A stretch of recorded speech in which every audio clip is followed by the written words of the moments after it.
what I'm talking about with the window. These 18-wheelers, first time I rode, you know, I wasn't even going the speed limit. I was so nervous, but that's the first thing I realized, that is that when you're passing them, they suck you in and then they push you out. Moral of the story, stay away from the 18-wheelers. Because that's a battle you are not going to win. I don't care what kind of bike you ride. I was talking to my dad the other day. He rides a Honda Sabre, I believe. I think it's a 1200, 1100, 1200. I mean, that thing's got to be at least in the high hundreds. It's a big bike, you know, it's competitive with the Harleys. And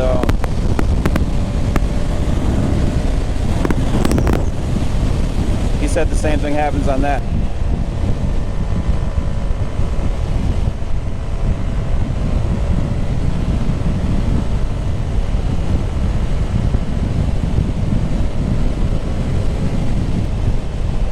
I'm trying this new editing software. It's funny. I rode to work and back. I work in New Orleans. Got about 2 hours of footage. Like I said, it's an hour each way. And you know, when I compounded it down, or I don't know if compounded is the right word, but when I cut it down, I was all excited. I got it down to about 10 minutes, and out of that 10 minutes, there was probably really only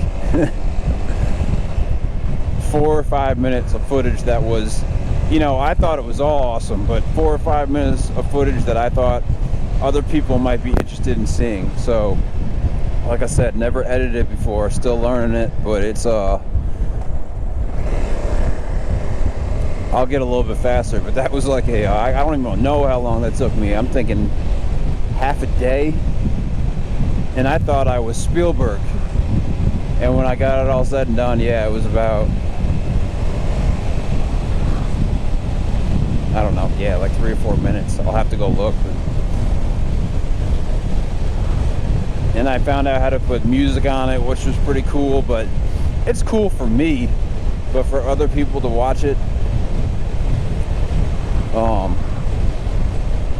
I told my dad to start watching them. I asked my dad to start watching them and just be brutally honest with me. And he said, you need to talk. You can't just play music.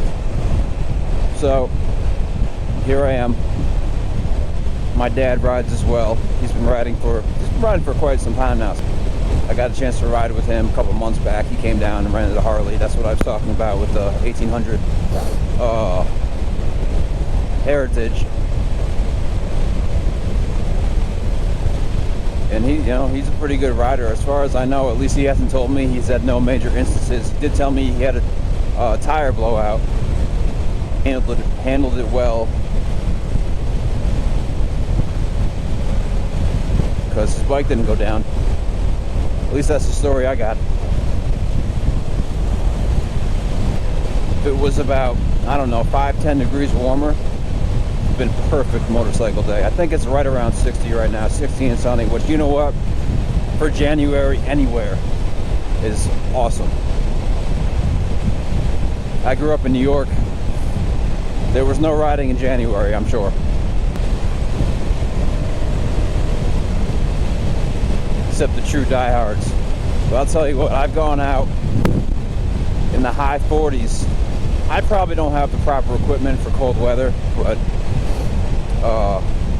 I had issues with my truck and I had to ride my bike to work, and it was about 48 degrees when I left one day. When I got to work, and it's a safety issue too, my fingers were so cold that they, from my palm up was completely white. And you don't want to be sitting there, you know, at some point you're going to lose feeling in your fingers. Obviously your fingers are one of the most important aspects of riding a motorcycle. You steer, you pull the throttle, you brake, you clutch. Everything is done with the hands as far as, you know, the motor skill. I haven't had too many scary instances yet. I had one issue with gravel one time. You know, life lesson. Got a little too comfortable on the gravel. And nothing serious, but bottom line is I was riding along slowly, and next thing you know, I'm laying on my back staring up at the clouds. So I'll get into that another day. Maybe not. I have a feeling my mom's going to hear this. But it was not serious. Nothing bad happened. I dinged up my exhaust a little bit. But other than that, I was okay.